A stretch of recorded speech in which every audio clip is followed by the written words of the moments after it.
በኃጢአት ውስጥ በበደል ውስጥ በለቅሶ ውስጥ በሐዘን ውስጥ ረጅም ዓመታት እስራኤላውያን ቆዩ። ቸውን የማላይ ሆኜ ነው ወይ? ነገር ግን ችግሩ ያለው እናንተ ጋር ነው አለ። ችግሩ ያለው ማጋ ነው? እኔም የምሕረት እጄን እዘረጋለሁ አለ እግዚአብሔር። ምን ስትለማመዱ? ጽድቅን ስትለማመዱ። ድካማችሁ ሁሉ ከንቱ እንዳይሆን፣ በዓላቶቻችሁ ሁሉ ከንቱ እንዳይሆን፣ ውዳሴያችሁ ሁሉ ከንቱ እንዳይሆን መጀመሪያ ግን ንጹሕ አለ። ሰው ሳይናዘዝ የእግዚአብሔር ልጆች ወደ እግዚአብሔር መንግሥት መግባት አይችልም። ሰው ሳይናዘዝ የእግዚአብሔር ልጆች ሥጋው ደግሞ መቀበል አይችልም። ሰው ልብሳቸው፣ ገንዘባቸው፣ ሀብታቸው፣ ጥሪታቸው፣ ልባቸው አንድ ላይ ነበረ ይላል። በግብፅ ላለችው ለኢትዮጵያ ኦርቶዶክስ ተዋሕዶ ቤተክርስቲያን በእርሱ ሕይወት መድኃኔዓለም ቤተክርስቲያን የበላይ ጠባቂና ዋና አስተዳዳሪ እንዲሁም በዚህ ቅዱስ ስፍራ በአገልግሎት ላይ ያላችሁ አይንተ እግዚአብሔር አባቶቼ ካህናት፣ እግዚአብሔርን ለማገልገል በቅድስና ተራራ የምትፋጠኑ ላይካነ ምስጢር ዲያቆናት፣ እግዚአብሔር ክብርና ጸጋ አብዝቶላችሁ ዘወትር በቤቱ የምትመላለሱ በ40ና በ80 ቀን የሥላሴ ልጅነት ያገኛችሁ ሁላችሁም የልዑል እግዚአብሔር ልጆች፣ እናቶች፣ አባቶች፣ ሕፃናትም ጭምር በኃያሉ በልዑል እግዚአብሔር ፍጹም ሰላም እንደምን አደራችሁ? እንደምን ቆያችሁ? እንደምን ሰነበታችሁ? ቸርነቱ የበዛ ዘወትር የሚያጽናናን ዘወትር የሚጎበኘን ቅዱስ አምላካችን እግዚአብሔር ለዚህ ለሥራ በቃን። ክብር ምስጋና ለእሱ ይሁን። እስቲ አሜን በሉ። ግድ የለም እንደ ምሕረቱ ብዛት የምሕረት አማላጅ እናታችን ቅድስተ ቅዱሳን ድንግልን የሰጠን ሰዓሊተ ምሕረት አቅራሪተ መዓት ድንግል ማርያምን ቅዱሳንን ሁሉ እንደየማዕረጋቸው በየክብራቸው ዘወትር የሚደግፉን ዘወትር የሚያጽናኑን እነሱን በበረከት ከኛ ጋር እንዲሆኑ የሰጠን አምላከ ቅዱሳን ቅዱስ እግዚአብሔር ስሙ የተመሰገነ ይሁን። የእግዚአብሔር ቤተሰቦች ማን ያጽናናል? ስማተውስ ማን ያጽናናል? እግዚአብሔር ማጽናናትን ይችልበታል። እግዚአብሔር ማድረግን ይችላል። አጽናኙ እግዚአብሔር ነው። እኛ ሰዎች ግን ምክንያት ነን። እግዚአብሔር በነገሮች ሁሉ ምንም ባይስትም ዛሬ ለትምህርታችን መነሻ የሆነኝ ዘንድ በዚሁ በተነበበው ወንጌልንም የሚያካትት ስለሆነ የዚህ የጉባኤው ዓላማ ወቅቱ የጾም ወቅት ስለሆነ ወደ እውነተኛ ወደ እግዚአብሔር ለሄዱት ብቻ ሳይሆን በዚህ ሰዓት በሕይወት ላሉት፣ በዚህ ሰዓት በቤቱ ለሚመላለሱት፣ በዚህ ሰዓት ነገ በዚህ ደጅ እግዚአብሔርን ደጅ ለሚጠሉት የእግዚአብሔር ቃል ፍቱን መድኃኒት ስለሆነ የእግዚአብሔር ቃል የተቆረጠውን የሚቀጥል ስለሆነ የታሰረውንም እንቆቅልሽ የእግዚአብሔር ቃል ስለሚፈታ እግዚአብሔር በአንድም በሌላም መንገድ የቀደሙ አባቶቻችንን አጽንተዋል። አብርሃም ተጽናንተዋል። ያዕቆብ ራሔልን ሲሸኛት ተጽናንተዋል። ይስሐቅ ሳራን ሲያጣ እናቱን ልክ የራሱን ሕይወት ሲጀምር ተጽናንተዋል። ዳዊት አቤሴሎምን የሚወደውን ልጁ ሲያጣ በእግዚአብሔር ላይ ተደግፎ ተጽናንተዋል። እንግዲህ የእግዚአብሔር ልጆች መጽናትንም መጽናናትንም እግዚአብሔር ኃይሉን ብርታቱን ያድላልና በነገሮች ሁሉ እግዚአብሔር ስራው ብዙ ስለሆነ ምንም ያህል እንኳ በእግዚአብሔር ስራ መግባት ባይሆንብንም ለዛሬው ለትምህርታችን ለቋሚው ሕይወት የሚሆነን የሚጠቅመንን የሚረባንን በዚህ በትንቢተ ኢሳይያስ ምዕራፍ 1 ከቁጥር 16 ላይ ነስታችሁ ኑሩ በሉ እስኪ። ነስታችሁ ኑሩ መልካምን ስራ ስሩ። ትንቢተ ኢሳይያስ ምዕራፍ 1 ከቁጥር 14 ጀምሮ አምላካችን እግዚአብሔር እጃችሁን አንስታችሁ ታጠቡ፣ በሰንበትም ታላላቅ በዓላትን ታደርጋላችሁ። ስራችሁን አይቻለሁ፣ ነገር ግን መባቻችሁን በዓላቶቻችሁን ሁሉ ተመልክቻለሁ። ነገር ግን ነፍሴ ያንን አልመረጠችም። ይልቁን ነጽታችሁ ጸንታችሁ ኑሩ፣ መልካምን ስራ ስሩ ይላል። ምን ሁኑ? ዝም አላችሁ። ምን ሁኑ? ነጽታችሁ መልካምን ስራ ስሩ። እኔ የምፈልገው ይህንን ነው። እናንተ የእግዚአብሔር ልጆች የተባላችሁ ትንቢቱ ለእስራኤላውያን ነቢዩ ኢሳይያስ የተናገረው ነው። በኃጢአት ውስጥ፣ በበደል ውስጥ፣ በለቅሶ ውስጥ፣ በሐዘን ውስጥ ረጅም ዓመታት እስራኤላውያን ቆዩ። መከራ በዛባቸው፣ ሐዘን ተደራረበባቸው፣ ችግር ተፈራረቀባቸው። ያን የመከራውን ቀንበር እግዚአብሔር ተመለከተና እኔ ወገኖችን በደላቸውን ሸክማቸውን የማላይ ሆኜ ነው ወይ? ነገር ግን ችግሩ ያለው እናንተ ጋር ነው አለ። ችግሩ ያለው ማጋ ነው? እናንተው ጋር ነው። መጀመሪያ አልነጻችሁም። እኔ ፊት ስትቆሙ፣ መጀመሪያ ወደ እኔ ስትመጡ ኃጥእና በደለኛው ተቀላቅሎ ጽድቅና በደል የተቀላቀለበት ሆናችሁ ጽድቅን ስትለማመዱ እኔም የምሕረት እጄን እዘረጋለሁ አለ እግዚአብሔር። ምን ስትለማመዱ? ጽድቅን ስትለማመዱ።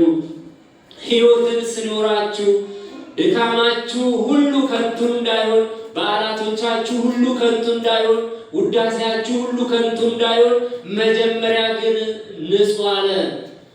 ጌታችን መድኃኒታችን ኢየሱስ ክርስቶስ በዛሬው ታሪክ ላይ የሚያነሳው የምኩራቡ ታሪክ ይሄ ነው። የዛሬው በዓል አንዱም የመንጻት ቀን ነው። ክርስቶስ መቅደሱን አንጽቶ፣ ምክንያቱም በመቅደሱ ዙሪያ ብዙ ስለነበሩ በዚህ በዮሐንስ ወንጌል ምዕራፍ 2 ቁጥር 12 እስከ ፍጻሜ ቅድም የተነበበው ዛሬ ዕለቱ ምኩራብ ነው። በዚህ ዕለት ከሚሰበኩት መካከል አንዱ እስመ ቅናተ ቤትከ በልዐኒ፣ የቤት ቅናት አቃጠለኝ። እነሆ ቤት እንዲህ እንደ ዋዛ ሲደፈር፣ ቅጥሮች ካህናቱ ሲወድቁ፣ አገልጋዮቹ ሲወድቁ፣ መቅደሱ ፋናው ሲጠፋ፣ ደጆቹ ሲዘጉ እኔ ያ አንገበገበኝ አለ ቅዱስ ዳዊት መዝሙር 68 ቁጥር 9 ላይ። በዚህ ዝም አልልም እግዚአብሔር ሆይ አለ። እስከ መቼ ዝም ትላለህ? ግፈኞች ክንዳቸውን ሲያነሱ፣ ኃጢአተኞች ሲበረቱ፣ ምንም ያህል እንኳ በደላችን በፊት ቢበረታ፣ ነገር ግን ምሕረትህን፣ ቸርነትህን፣ ይቅርታህን እባክህ ወደኛ መልስ እያለ ቅዱስ ዳዊት ይጸልይ ነበር። ዛሬ ወገኖቼ የጸሎት ያስፈልገናል። ለምን? የምናየው ሁሉ በአደባባይ ቤተ ክርስቲያንን የሚፈታተን ነው። የምንሰማው በሚዲያ ትውልድንም እንደ ትውልድ ቤተ ክርስቲያንንም እንደ ቤተ ክርስቲያን የሚፈታተን ብዙ የሕይወት ውጣ ውረድ ገጥሟል። ይሄንን አምላካችን እግዚአብሔር እንደተናገረው እኛ በቃልህ እንጽናናለን፣ ጸንተን በፊትህ እንቆማለን። ጌታ ሆይ ተመልከተን ልንል ይገባል። የሄዱት ወንድሞቻችን ወደ አባታቸው ሄደዋል። ነገር ግን የእግዚአብሔር ልጆች ሰው በአንድም በሌላም መንገድ ይጠራል። ነጽተው ይሄዱ አሉ፣ ሳይነጹም ይሄዱ አሉ። በአንድም በሌላም መንገድ የተጠሩ አሉ። ጠሪው እግዚአብሔር ነው። አሁን ስለ ቋሚው ነው። እግዚአብሔር በሕይወት እንድንኖር ይፈልጋል። በቤተ መቅደስ ኢየሱስ ክርስቶስ ገና ወደ ምኩራብ ሲገባ የመጀመሪያ የተመለከተው የእግዚአብሔር ልጆች በዙሪያው 3 ነገሮች ነበሩ። ከቃሉ ጋር ናችሁ? ስንት ነገሮች? 3። ልብ በሉና ያዙ። ስንት ነገር? 3። በመቅደሱ ዙሪያ በሬ የሚሸጡ ነበሩ። በመቅደሱ ዙሪያ በግ የሚሸጡ ነበሩ። በመቅደሱ ዙሪያ የእግዚአብሔር ልጆች እርግብ የሚሸጡ ነበሩ። ይሄንን የተመለከተው ኢየሱስ ክርስቶስ አምላካችን መድኃኒታችን ኢየሱስ ክርስቶስ የመቅደሱ ባለቤት እሱ ስለሆነ አይሁድ ምኩራብ የሚሰበሰቡት ለ4 ነገር እንደሆነ ይታወቃል። አንደኛው ቃል እግዚአብሔር ለመስማት ነው። ምን ለመስማት? ምንን ለመስማት? የእግዚአብሔርን ቃል ለመስማት በምኩራብ ይሰበሰባሉ። ሁለተኛው የእግዚአብሔር ልጆች ፍርድን ውሳኔ ለመስጠት ይሰበሰባሉ። የተጣላውን ለማስታረቅ በደል የሰራው የፍርድ ሸንጎ የሚባል አለ። እሱን ሊቃነ ካህናት ቁጭ ብሎ ፍርድ ይፈርዳሉ። ሶስተኛው የእግዚአብሔር ልጆች ከሁሉም የሚደቀው መሲህ ይመጣል፣ እኛን የሚያድነን እኛን የሚታደገን ብለው የነቢያቱን ትንቢት የሚጠባበቁበት በዚያው በምኩራባቸው ነበረ። የመጨረሻው ግን ከሁሉም የሚደቀው አይሁድ በምኩራብ ሲሰባሰቡ ወደ ቤተ ቅጽረ ግቢ ውስጥ የገቡት ሁሉ አይወጣም ብለው ሕግ አውጥተው ነበር። በሬም ይግባ ላሙም ይግባ ምንም ይሁን ሸሽቶ ወደ ቅጽሩ የገባ አይወጣም፣ እዛው ነበር የሚያስቀሩት። ይሄ በእንዲህ የመጡ ሁሉ የተጠራቀሙት ግቢውን ዙሪያውን በሬና በግ እርግቦች ብቻ ሞልተው ነበር። ኢየሱስ ክርስቶስ ይህን ተመለከተ። ማን ነው የተመለከተ? ማን ነው? ኢየሱስ ክርስቶስ ይህን ተመለከተ። ዘመኑ በመዋዕለ ሥጋዌ ሲመላለስ የነበረበት ወራት ነው። ከቃሉ ጋር ናችሁ? አየ ሁሉንም። ያን መቅደሱን ለማንጻት ፈለገ። መጀመሪያ ላይ የአይሁድ ፋሲካ ይላል። የማን ፋሲካ? የማን ፋሲካ? የአይሁድ ፋሲካ ቀርቦ ነበረ። በዚያ ሰዓት ኢየሱስ ክርስቶስ ወደ ምኩራብ ገብቶ አየ። በዚያ በምኩራብ ያሉትን ሁሉ ተመለከተና እያንዳንዱን የሚያደርጉትን ሲመለከት የመጀመሪያ ጅራፉን አበጀ ይላል። ምኑን አበጀ? ረጅም ጅራፍ አበጀ። ጅራፉን ካዘጋጀ በኋላ ያን ጅራፉን አንስቶ እያንዳንዱን በሬውንም በጉንም እርግቡንም እነዛ መለዋወጫቸውን በተነባቸው ይላል። ምኑን በታተነባቸው? መለዋወጫውን። ቤተ ጸሎት ትሰመኝ።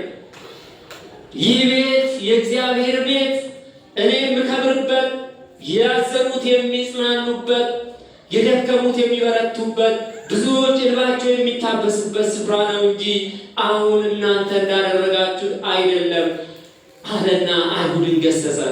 የመጀመሪያው ስራ ይሁላችሁ ምእመናን፣ ከማስቀደሳችን በፊት መጀመሪያ በንስሐ እንቀደስ። ልብ በሉ። ሮሜ 12 ከቁጥር 1 ጀምሮ እናንተ በርኅራኄ የምለምናችሁ በፍቅር በየዋህነት እርስ በርሳችሁ ነስታችሁ ከኃጢአት ተናዛችሁ ኑሩ ይላል።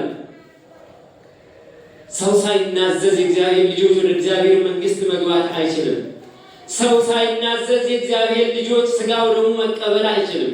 ሰው ሳይናዘዝ የእግዚአብሔር ልጆች ክፉና ደጉን መለየት አይችልም።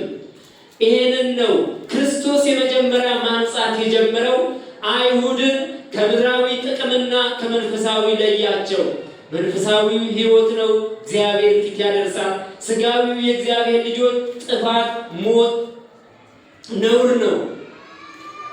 የሥጋ ሥራ የተገለጠ ነው አለ ቅዱስ ጳውሎስ። የሥጋ ሥራ ምን የሆነ ነው? መልሱልኝ። ምን የሆነ ነው? የተገለጠ ነው።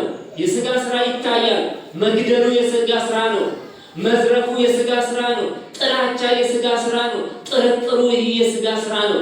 ያለማመን የእግዚአብሔር ልጆች ይህ የሥራ ሥጋ ነው። የተገለጠ ነው። የሚታይ ነው። ትዕቢቱ የሥጋ ሥራ ነው። የማይታየው መንፈሳዊ ትኖሩ ዘንድ ንጹሕ ካልነጻችኋል አይሁድን ሕይወትን አታገኙ። ዛሬም የእግዚአብሔር ልጆች ክርስቶስ በዚያን ሰዓት ወደ ቤተ መቅደስ ሲገባ ያገኘው ቁሳዊ ነገሮችን አወጣ። ሰዎቹን ግን ከነቁሳዊ ነገሮቻቸው አባረዋል የሚል ቃል እስካሁን አላገኘንም። ከኛ የሚፈለገው የመጀመሪያው የእግዚአብሔር ልጆች ለእግዚአብሔር ንጹሕ መስዋዕት ሆናችሁ ቅረቡ፣ ለእግዚአብሔር ታዘዙ። ትናንትና በእግዚአብሔር ሕንፃ ላይ የእግዚአብሔር ልጆች መድፍ የጠመዱት፣ በእግዚአብሔር ሕንፃ ላይ የእግዚአብሔር ልጆች እጃቸውን የሰነዘሩት ያ የፈረሰውን የእግዚአብሔር ሕንፃ እግዚአብሔር ይጠይቃል። እግዚአብሔር ሕንፃ ማንም መፍረስ አይችልም። ትናንትና ወንድሞች አንገታቸውን እንዲደፉ ያደረጉት የእግዚአብሔር ልጆች ይሄ የመንፈስ ፍሬ ነው ወይ? ይሄ እኮ የሥጋ ፍሬ ነው። ይሄ የእግዚአብሔር ልጆች ለእግዚአብሔር ያለ መመቸት ነው። ለእግዚአብሔር ምቹ ያለ መሆን ነው። በእግር ብቻ የመመላለስ ውጤት ነው። ፍሬ ያለ ማፍራት ነው። እግዚአብሔር ከኛ የሚፈልገው የእግዚአብሔር ልጆች በሥጋ ብቻ ሳይሆን በነፍስም ለነፍስ የሚረባንን ነገር ይዘን መምጣት ይፈልጋል። ወደ ርዕሰ ጉዳዩ ልመልሳችሁና ምን ሆናችሁ ኑሩ? ምን ሆናችሁ ኑሩ? ዝም አትበሉ። ምን በሉ? ደስታችሁ ኑሩ። የእግዚአብሔር ልጆች ትናንትና ከኛ ጋር የነበሩ እኮ አሁን የሉም። ትናንትና ስናያቸው የነበሩ እኮ አሁን በመካከላችን የሉም። እኛን በምክንያት እግዚአብሔር ለምን እንዳስቀመጠን ታውቃላችሁ? በጎ ሆነን ነው? ለእርሱ ተመችተን ነው? የተሻለ ሰዎች ሆነን ነው? አይምሰላችሁ። የተሻለ ሆነን አይደለም።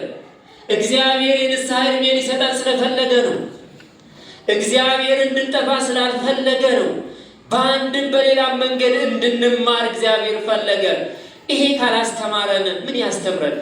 መከራ ካላስተማረን፣ ችግሩ ካላስተማረን፣ ከሚመጣ ሁሉ ተምረን የእግዚአብሔር ልጆች ትዳር ይሄ ነው እስከሚሉ ሰዎች የእግዚአብሔር ልጆች ትዳር በእንዲህ አይነት አይደለም የተሰራ። በፍቅር ላይ የተመሰረተ ነው። በመተሳሰብ ላይ የተመሰረተ ነው። በመቻቻል ላይ የተመሰረተ ነው። ይሄን ሕይወት ስታስቡ አስቀድማችሁ የእግዚአብሔር ልጆች ራሳችሁን ፈትኑ። ይሄን ሕይወት ከመጀመራችሁ በፊት የእግዚአብሔር ልጆች ታሞ መዳንም ያለ ነው፣ ወጥቶ መቅረትም ያለ ነው። ሰው አሟሟቱን አያውቅም። ሰው መውጣቱን ነው የሚያውቅ እንጂ መመለሻውን ያውቃል እንዴ? ያውቃል? አናውቅም። ታዲያ ለዚህ ዕድሜ የእግዚአብሔር ልጆች አንዱ በአንዱ ላይ ክፋት፣ ተንኮል የቱን ዘመን ለመኖር ነው? የሰው ዕድሜ ጠዋት ታይቶ ማታ እንደሚጠፋ ጤዛ ነው ያለ ቅዱስ ጳውሎስ። ጌታችን መድኃኒታችን ኢየሱስ ክርስቶስን በማቴዎስ ወንጌል ምዕራፍ 6 ቁጥር 25 ላይ ጠዋት ታይቶ ማታ እንደሚጠፋ ጤዛ ጠዋት ይታያል፣ ከሰዓት አለ ምን ነው? እናንተ ሰፈር ያለ ይመስላል አለ። ጠዋት ይታያል፣ ከሰዓት ግን የለም። ጥቅምትና ህዳር ሀገራችን ብርድ ነው። ጠዋት ላይ ስትወጡ ጤዛ ተነጥፎ ነጭ ጤፍ ይመስላል። ትንሽ ቆይቶ ከ3 ሰዓት ከ4 ሰዓት በኋላ አለ እንዴ? የለም። የእኛም ተፈጥሮ እንዲህ ጠዋት ታይተን ከሰዓት የማንቆይ ነን። አሁን ታይተን ከሰዓታት በኋላ ምን እንደምንሆን አናውቅም። በማን እጅ ላይ ነው ያለነው? በማን እጅ ላይ ነው? እኛ በእግዚአብሔር መዳፍ ላይ ነው ያለነው የቆምነው። ስሪታችን ራሱ በእግዚአብሔር መዳፍ። እግዚአብሔር መጀመሪያ ሲሰራ የእግዚአብሔር ልጆች ስራው ሰውን በመልካችን ባሪያችን እንፍጠር ካለ በኋላ ሕያው የሆነችው ነፍስ እፍ አለበት ይላል። ሕያው የሆነችው ነፍስ ወደ አምላኳ ትሄዳለች። እኛ ግን አፈርንና ወደ አፈር እንመለሳለን። በዚህ ደግሞ እንጽናናለን። የክብር ትንሣኤ ይጠብቃቸዋልና በዚህ እንጽናናለን። የሞቱት ሁሉ አምነው የሞቱት ወደ እሱ ነው የሄዱትና ሕይወትን ትንሣኤ እኔ ነኝ ብሎ ዮሐንስ 5:24 ላይ እንደተናገረ ከእቅፉ ከሱ ዘንድ ወደ እግዚአብሔር ወደ አምላካቸው ሄደዋል። ለምን? አምነው ነው የሄዱት። ክደው አይደለም። ማህተማቸውን ይዞ ነው የሄዱት። የዚሁ የእግዚአብሔር ልጆች ተብለው ማህተሙን ደሙን ይዞ ነው የሄዱት። አለ ብለን የምናምነው ከአምላካቸው እቅፍ ነው። ነገር ግን የቆምነው ስራ ይጠብቀናል። እየሰማችሁ ነው? ምን ይጠብቀናል? ምን ይጠብቀናል? ስራ ይጠብቀናል። ንስሐ ያልገባን ንስሐ እንግባ። በደልን ዘወትር ግፍን ብቻ የምንለማመን ከግፍ እንውጣ። እግዚአብሔር የግፍን መዳፍ ሰብሮ በእጅ ይሰጣል። ማንም ሰው የዘራውን ያጭዳል። ማንም ሰው ምን ያጭዳል? የዘራውን ያጭዳል። መልካም ሰርተን በጸደቅ፣ በጎ ሰርተን ክብርን ባገኝ፣ መልካሙን ሁሉ አለ ቅዱስ አባታችን አባ ሕርያቆስ የተናገረው። መልካሙን በጎውን ተናግሬ አልጨርስም፣ ጎሳ ልቤ ቃለ ሰናይ። በጎ የሆነው ልቡናዬ ያፈልቃል። ይሄን በጎ መዓዛ የሆነውን የእመቤታችን ቅዳሴዋን ዜማውን ተናግሬ አልጨርስም። እንዴት አድርጌ ይሄን ልቃኘው አለ ቅዱስ ዳዊት። በዚህ ልብ ጎሳ ልቤ ቃለ ሰናይ፣ ልቤ በጎ የሆነውን መልካሙን አወጣ። መልካሙን ምኞት ቅድስናን፣ መልካሙን ምኞት በእግዚአብሔር ፊት መመላለስ፣ መልካሙን ምኞት የእግዚአብሔር ልጆች የኛ ያልሆነውን ያለ መመኘት። የማን ያልሆነውን? ምን ያልሆነውን? የኛ ያልሆነው። አሁን ሰው የተቸገረው የራሱ ያልሆነውን ይመኛል። ያልተሰጠው ከሱ ጋር ይታገላል። የተሰጠውን ትቶ ያልተሰጠውን የሚታገል ደግሞ የቆጡን አውርድ ብሎ ምንድነው? ምኑን? በብብት ያለውን ጥራት። የተሰጠን ጸጋ ምእመናን የተሰጣችሁ ሀብት አለ። ጸልዩ፣ ስገዱ፣ ቁረቡ። ይሄ የምእመናን ግዴታ ነው። ንስሐ ግቡ። ፍጹም የሆነ ፍቅር፣ መቻቻል። አሁን የተቸገርነው የእግዚአብሔር ልጆች ባልተሰጠነው ነገር ላይ እንወድቃለን፣ እንነሳለን፣ እንደክማለን። እግዚአብሔር የሰጠን ብዙ አለ። ኢየሱስ ክርስቶስም የተናገረው ይህንን ነው። እናንተ ነስታችሁ ሰውነታችሁን ከክፋት ልባችሁን ከጥፋት መልሱ አለ። ሰውነታችሁን ከምን? ሰውነታችሁን ከምን? ዝም አትበሉ። ሲመልሱ ከምን? ከክፋት። ትናንት ያየነው የክፋት ውጤት ነው እንጂ የጽድቅ ውጤት አይደለም።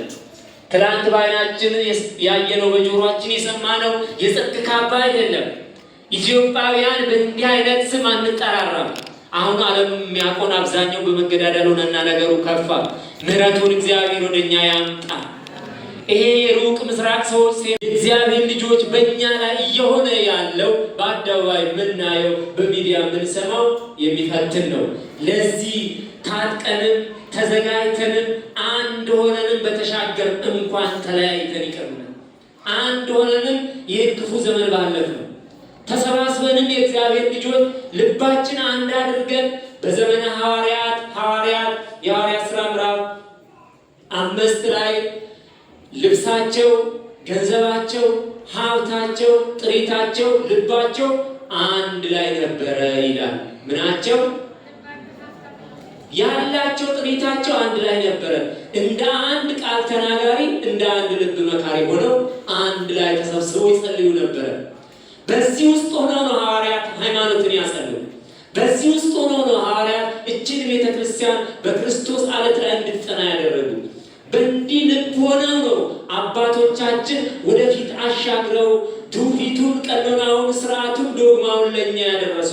ይሄን መጠበቅ የምእመኑ ግዴታ ነው። ይሄን መጠበቅ የአበው አባቶቻችን ግዴታ ነው። ይሄን መጠበቅ የአገልጋዩ ግዴታ ነው። ለምን? ትናንትና የነበሩት አባቶቻችን ልባቸውን አንድ አድርገው ከክፋት ርቀው የእግዚአብሔር ልጆች አጽንተው ሕይወታቸውን ቤተክርስቲያንን ጠብቀዋል።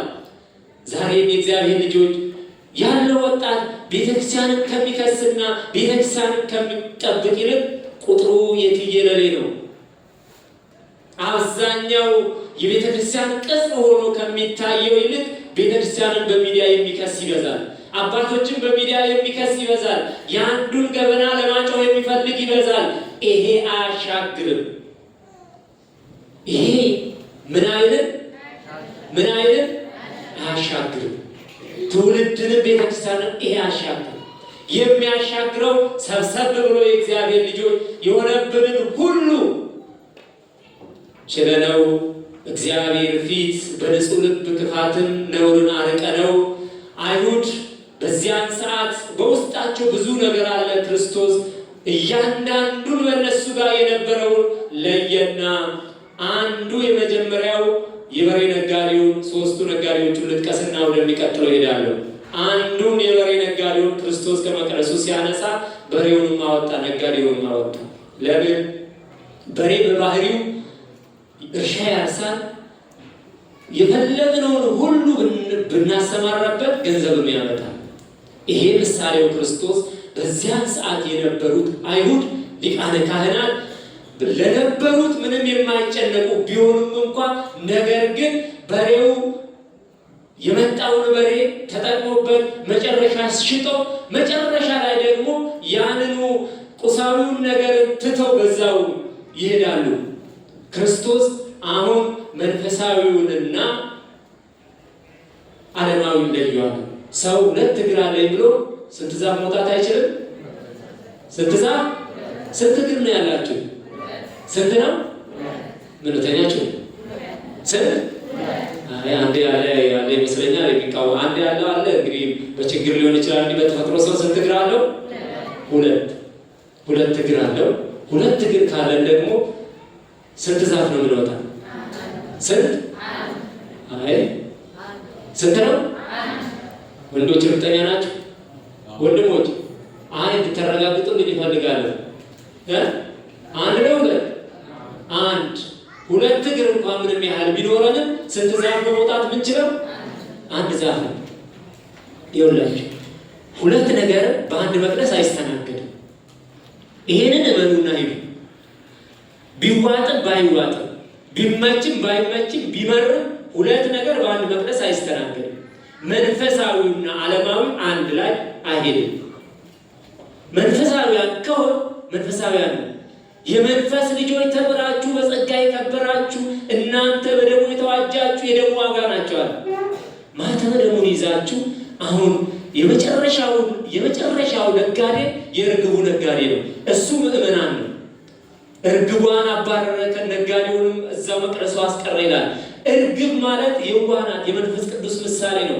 የመንፈስ ቅዱስ ምሳሌ የሆናችሁ መንፈስ ቅዱስ በአርባና በሰማንያ ቀን ጸጋ የሰጣችሁ የሥላሴ ልጅነት ያገኛችሁ የእግዚአብሔር ልጆች አሁን የሃይማኖት ነጋዴዎች አሉ። ይህንን ሃይማኖታቸው ክርስትናን ይዞ ፍሬ የማያፈሩ መንፈስ ቅዱስን የሚያሳዝኑ የክርስትና ወግ ያልገባቸው እውነትና ጽድቅ የተቀላቀለባት ጽድቅና ኃጢአት ይህንን እግዚአብሔር ይጸየፋል። በዛሬው ዕለት ኢየሱስ ክርስቶስም አንዱ ከመቅደሱ ውጡ ብሎ ያወጣው እነዛ እርግብ ሻጮች ሃይማኖተኛ ሆነው መንፈስ ቅዱስ አጽንቷቸው መንፈስ ቅዱስ ጎብኝቷቸው ያንን ሃይማኖታቸውን መጠበቅ አቅቷቸው በማይመች ከአሕዛብ ጋር የወደቁ እግዚአብሔርን ያሳዘኑ ከእግዚአብሔር ርስት ለመለየት ወደማይመች ስፍራ ለጥቅም ብሎ የጠፉት እነሱን ይመለከታል። እናንተ እርግጥ ከዛ ውስጥ አትመደቡ። ያላችሁ በዚሁ በቅዱስ ስፍራ ያላችሁ እዚሁ በደጁ የምትመላለሱ ናቸው። አሁን በውጭ ለቀሩት ነው ይህ ድምፅ። ሃይማኖትን ላልጠበቁት፣ ስነ ምግባር ላሌላቸው፣ ሁልጊዜ መግደል ብቻ የሚታያቸው፣ ሁልጊዜ ጥፋት ብቻ የሚታያቸው፣ ሁልጊዜ ስጋዊና ደማዊ ብቻ የሚታያቸው፣ ለነፍሳቸው ጥቂት ርኅራኄ እንኳን ላሌላቸው ይሄ ይመለከታል። ክርስቶስ ይሄንን ምን አለ? እነዚህን እርግብ ሻጮቹን ለይቶ አወጣ። ሌላው የበግ ነጋዴው ነው። የምን ነጋዴ? የበግ ነጋዴ። የበግ ነጋዴ ደግሞ በጉን ይፈልጋል፣ በበጉ ይጠቀማል። ስጋው መልካም ነው፣ የትም ይበላል፣ ይጠቀማል። ቆዳውም ጌጥ ነው፣ ለመልካም ነገር ይውላል። በክብር ቦታም አሁን ሱፍ ለብሶ አምባሳደር ነው ትልልቅ ቦታ የሚቀመጡት የምን ውጤት ነው? አብዛኛው የምን ውጤት ነው? ከበጉ የተሰራ ነው። በክብር ሰገነት ሰዎች የእግዚአብሔር ልጆች አሁን እነዛ የበግ ነጋዴው በጉን በልተው ጠጥተው ሽጠው ተጠቅሞበት ነገር ግን ለበጉ የማይገዳቸው የበግ እረኞችን አባቶችንም ያካትታል፣ ወንጌላውያንን ያካትታል፣ ታላላቅ አባቶችንም ያካትታል። ለበጎቼ ራሩ፣ በጎቼን ጠብቁ ይላል። ለመንጋዬ የምትራሩ ሁኑ። የበግ ጠባቂዎቹ አባቶች ናቸው። በመስቀል በንስሐ በጸሎት ይጠብቃሉ። እነሱንም ጭምር በሰዓቱ ክርስቶስ ገሰጸ። ስጋ መልካም ስጋ እየበላ አሁን ትልልቅ በር ሄደው የሚያንኳኩ እንደዚህ የሚያደርጉ ለይቶ ሀብታም እንደ ሀገራችን የምታውቁት ነው። ሀብታም ንስሐ አባት ሌላው መርጠው እንዲህ አይነት እግዚአብሔር አይፈልግም። ሁሉም የእግዚአብሔር በጎች ናቸው። ሁሉም በ40ና በ80 ቀን የተጠሩ ናቸው። በእግዚአብሔር ፊት ሰው ሁሉ ምንድን ነው? መልሱልኝ። እኩል ነው። በእግዚአብሔር ፊት ሁላችንም ምንድን ነን? እንለያያለን?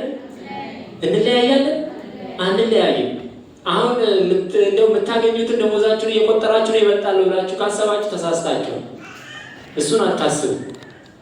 1000 የሚበላው አንድ ብር የሚበላው ምንም ያሌለውም በእግዚአብሔር ፊት ምንድን ነው? አንድ ነው። ለምን? ሁሉም የእግዚአብሔር ፍጥረት ነው። ማግኘት ማጣት እሱ ሌላ ቤት ስራ ነው፣ የስራ ጉዳይ። በእግዚአብሔር ፊት ሰው ሲለካ ሁሉም እኩል ነው። የሚበልጥ የለ፣ የሚያንስ የለም። በእግዚአብሔር ቤት መጥቶ ደግሞ ንስሐ ሲገባ ሁሉም እኩል ነው። ሲናዘዝ ኃጢአቱን ሲተው ትናንትና የሄዱትን ለመውቀስ አይደለም፣ አሁን ያሉት ግን እንዲጸኑ ነው፣ እንድትጸኑት ነው። ከትናንትናው እንማር። እግዚአብሔር ከኛ የሚፈልገው ምንድን ነው? አንዱ የመጀመሪያው የእግዚአብሔር ልጆች ነጽተን ጸንተን መገኘት ነው። ምን መሆን? መንጻት። ክርስቶስ ዛሬ ቤተ መቅደሱን ያነጻበት ነው። የማይፈለጉትን ተወ። ከዛ በኋላ የሚፈለጉትን ግን ንስሐ ግቡ አላቸው። ምን ብሎ አላቸው? ንስሐ ግቡ። ንስሐ የእግዚአብሔር ልጆች ሁሉንም የሚደመስስ ነው። የተቆረጠውን የሚቀጥል ነው። የታሰረውን የሚፈታ እሱ ነው። የእንቆቅልሽ ሁሉ መፍትሄ ምንድን ነው? ንስሐ ነው። ብዙ የእግዚአብሔር ልጆች እግዚአብሔር ዝም ሲለን፣ እግዚአብሔር የታገሰን፣ እኛ እድሜያችን ላይ ደቂቃ የጨመረልን ምን እንድንሆን ስለፈለገ ነው? ምን እንድንሆን ስለፈለገ ነው? ንስሐ ምን ዝም አላችሁ? ምን እንድንሆን? ንስሐ እንድንገባ። የተለየን ሰዎች ሆነናል። ለዚህ ጋር ይመጣል። እድሜያችንን እችን ደቂቃ እግዚአብሔር የጨመረልን ቆም ብለን እንድንነጻ፣ ቆም ብለን ንስሐ እንድንገባ። ዳዊት በልጁ ሞት የተጽናናው የእግዚአብሔር ልጆች ብዙ አለቀሰ። መጨረሻ ላይ ግን ማቁን ያን የለበሰውን እንዲሁ የሐዘን ልብሱን አወለቀና ከዛ በኋላ እግዚአብሔር የፈቀደው እግዚአብሔር የወደደው አደረገ አለ። ማን የፈቀደው? ማን የፈቀደው? እግዚአብሔር የፈቀደው ሆኗል። ባይሆን መልካም ነው። በሳምንታት መካከል ሶስቱንም በአንዴ ስንሸኝ፣ እንደውም ትናንትና ነው አንዱ ቤታችን ከ10 ቀን በኋላ የተላከችው። ሰው በህይወት እያለ መከራ፣ ከሞትን በኋላ በሰው ሀገር ላይ መከራ። መቼ ነው የሚፈታ? መቼ ነው የሚስተካከል? የእግዚአብሔር ልጆች ላለው ሊያሳስበን ይገባል። የሄዱት ሄደዋል ወደ አምላክ። ያለን የቆምነው ግን ብዙ ቤት ስራ አለብን። ለምን? እንደምታውቁት ብዙ ውጣ ውረድ አለ የሚፈታተኑ በአንድም በሌላ መንገድ። በዚህ በአውደ ምሕረቱ ተቆጥሮ የማያልቀው የሆነ ሆኖ ግን የእግዚአብሔር ልጆች የሆነውን ሁሉ እግዚአብሔር ለምን እንዳደረገ ባናቅም፣ ነገር ግን እግዚአብሔር ለኛ የነገረን እናንተ ግን ምን ሆናችሁ ኑሩ ተብለናል። ምን ሆናችሁ ኑሩ? ዝም በሉ አላልኩም እኮ። ምን ሆኑ? ተዘጋጅታችሁ ነስታችሁ ኑሩ። ከዛ በኋላ ሌላ ስራ አለ። ከዛ ቀጥሎ ደግሞ ምን አድርጉ ነው ያለ? መልካምን ስራ። ከዝግጅት በኋላ ምን አለ? አሁን እሱ ይሄድ ነው። ከዝግጅት በኋላ ምን አለ? ሰው ድግስ ከደገሰ ከዛ በኋላ ምንድን ነው መልሱ? ምን አድርጉልኝ ነው? ኑና አይባልም እንዴ? የለም ሀገራችሁ ሰው ካዘጋጀ በኋላ ኑና ብሉልኝ ነው። ነስታችሁ ንስሐ ከገባችሁ በኋላ ኑና የክርስቶስን ማዕድ የዘላለም ሕይወት የሆነውን ርስቱን የምንሰጥ መንግስቱን የምንወርስበት ከሱ ጋር ለዘላለም የምንኖርበት ያንን ሕይወት ኑሩ ነው። ስጋዬን የበላ ደሜን የጠጣ የዘላለም ሕይወት ምን አለው? አለው። ይሄ ሕያው ቃል ነው። ሁልጊዜ ከኛ ጋር የሚሆን ነው። የሄዱትን ወደ እውነተኛ አምላካቸው እግዚአብሔር ነፍሳቸውን ይማርልን። በሕይወት ያሉትንም እግዚአብሔር ይጠብቅልን። ቤተሰብንም ያጽናልን። እግዚአብሔር በቃሉ ያጸናል። እግዚአብሔር ያጽናቸው፣ ያጽናል። ቤተ ክርስቲያን ታጽናናለች። ይኸው እናንተ ሁላችሁ በብዙ ውጣ ውረድ ውስጥ ብታዝኑ፣ ነገር ግን ቃሉ መድኃኒት ነው። መስቀሉ መድኃኒት ነው። የአባቶች ኑዛዜ መድኃኒት ነው። በቤቱ ተገኝቶ ማስቀደሱ ሕይወት መድኃኒት ነው። እዚህ ቅዱስ ስፍራ ተገኝቶ የእግዚአብሔር ልጆች ዕጣኑ ታጥኖ ይህን በረከት ማግኘቱ ትልቅ መድኃኒት ነውና ይህን በረከት ይህን ጸጋ እግዚአብሔር ሁላችንንም አይንሳን። ዘመናችንን የበረከት እግዚአብሔር እንዲያደርግልን የእሱ መልካም ፈቃዱ ይሁንልን። በብዙ ውጣ ውረድ ውስጥ የነበሩትን በቤተ መቅደስ ክርስቶስ ያሉትን ካነጻ በኋላ ቤቴስ ቤተ ጸሎት ትሰማይ ብሎ በዚህ ምዕራፍ ዘጋ። እቺ ቤት የማን ቤት ናት? እቺ ቤት የምን ቤት ናት? ዝማላችሁ የምን ቤት? የጸሎት ቤት ነው። መላእክት የሚመላለሱበት፣ ቅዱሳን የሚመላለሱበት፣ የእግዚአብሔር ወልድ ኢየሱስ ክርስቶስ አማናዊ ሥጋው ደሙ የሚፈተትበት መተን ክብር የምናገኝባት ስፍራ ናት። መጠበቅ የምእመኑ ግዴታ ነው። መጠበቅ የአገልጋዩ ግዴታ፣ መጠበቅ የኛ የሁላችንም ግዴታ ነው። ለምን? ቅጥራቸው ሲደፈር እስራኤላውያን ቆሞ አላዩ። ቅጥራችንን በዓይነ ቁራኛ እየጠበቃችሁ ምእመናንም እየጠበቃችሁ አባቶች ጋር ሆናችሁ በቤተ ክርስቲያን ጸንታችሁ ፍሬ እንድታፈሩ የአምላካችን መልካም ፈቃዱ ይሁንልን። ነስታችሁ ምን ሁኑ? ነስታችሁ ሁኑ። መልካሙን ስራ ስሩ። መልካም ስራ መስራት ማለት እንግዲህ አንዱ ንስሐ መግባት ነው። ሁለተኛው የእግዚአብሔር ልጆች በወንድምና በእህት ላይ ያለመጨከን ነው። በተለይ ለዚህ ለካይሮ እኔ ማሳሰብ የምፈልገው እንደ ካይሮ ነዋሪ ሰው እኔ ከሀበሻ ጋር ስራ አልገባም የሚል ነው ይመስል። ይሄ ባህሪያችን ግን ለምንድን ነው ተከትሎን የመጣ?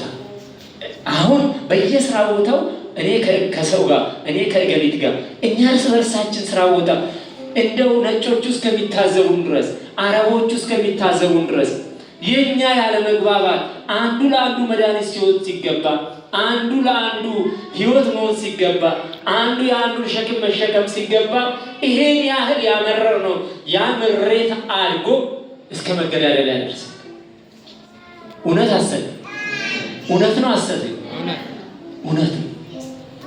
እርስ በርስ እንኳን በስራ ቦታ በሰፈር በጎጥ በቋንቋ ስራ እንኳን ሰው የሚጠራረው እንዲህ አይነት ሰው በክርስትናው ይለካል እንጂ እንዴት በጎሳ ይለካል?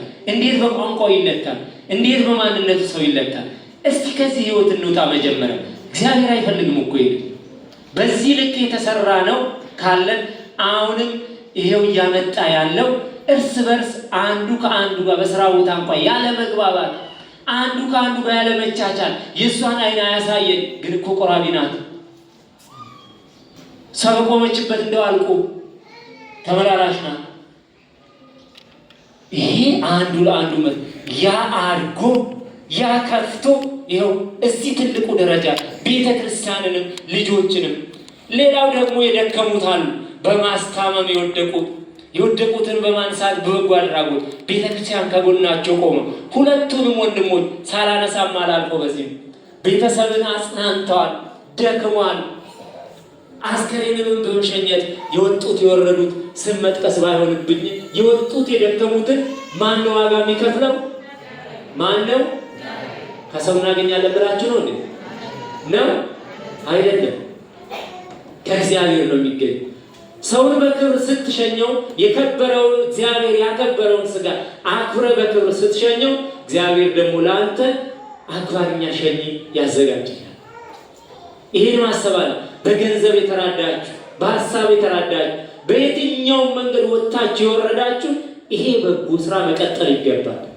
አንዱና አንዱ መድኃኒት ነው። ሰው ብቻውን የእግዚአብሔር ልጆች ሙሉ መሆን አይችልም። ስለዚህ የእግዚአብሔር ልጆች የነገው የቤት ስራችን ቢከብድም እንኳን ከትላንትናው ተጽናንተን መቻቻሉ ለምንድን ነው እንደዚህ አንዱ ላይ የሚጨክነው? እህት ወንድም በእህት ላይ የሚለው እስቲ የቤት ስራውን ለሁላችንም በየቤታችን ይዘን እንሂድ። መተሳሰቡ ያተርፋል እንጂ መጨካከኑ ግን የእግዚአብሔር ልጆች አያሻግርም። አባቶቻችን የተሻገሩ በመተሳሰብ በመቻቻል አንዱ ለአንዱ በማዘን ነው እንጂ በርህራሄ ካልሆነ የእግዚአብሔር ልጆች ምሕረትን አናገኘም ብናለቅስ እዚህ ስፍራ መጥተን። ስለዚህ የምሕረት አምላክ በምሕረት እንዲጎበኘን በጎውን መልካሙን ዘመናችንን የቀረውን በጎ እንዲያደርግልን መጽናናቱን ለሁላችን እንዲያድለን የእሱ መልካም ፈቃዱ ይሆንልን።